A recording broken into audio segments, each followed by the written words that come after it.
Apple is getting into another new market. Today, the tech giant will launch Apple TV Plus, its own streaming service with its own original content. Mark New reports. Some say sight was taken from them by God.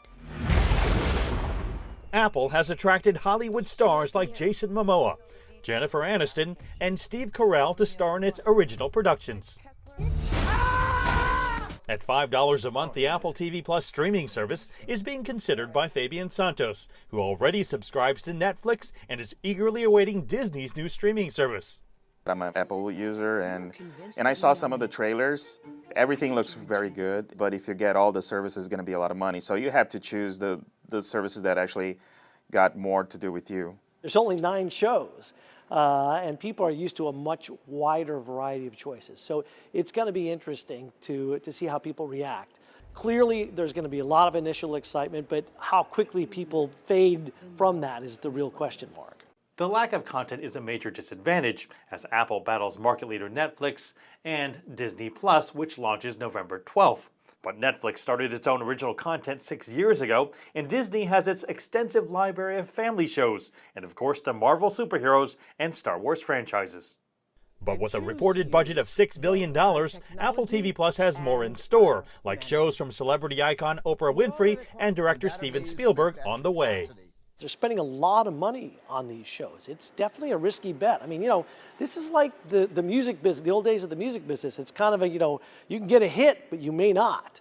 But Apple does have some advantages. It has devices in the hands of more than 1 billion users who, with a few taps, can start watching Apple's shows almost instantly. A lot of people think this is going head-on against Netflix or Roku. It's not. This is an and strategy. It's a content strategy. Most people are going to subscribe to, at most, 3 streaming services. They're not trying to replace like every single movie known to mankind, or I've got a TV studio that's got an entire library that they want to recreate. They're part of a system where they're one content channel within the Apple TV family.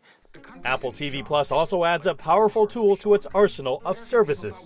Many users wonder if it will eventually wrap its iCloud storage, Apple Music, and Apple TV Plus together for one low price. There's a lot of questions as to when they'll bundle those services into a bigger package, or to family plans, or to sharing types of plans for groups. I think that'll happen over time. Apple traditionally takes a very cautious approach. They launch a product, they see how it does, and they figure out when it makes sense to cut over to the next price point. If they bundle Apple TV Plus together with iCloud and Apple Music, all for one cheap price, would that be more attractive? It's very tempting. I could even consider changing from Spotify to Apple Music because I'm a Spotify user. So if they actually make like a whole package like that, it's very tempting for sure.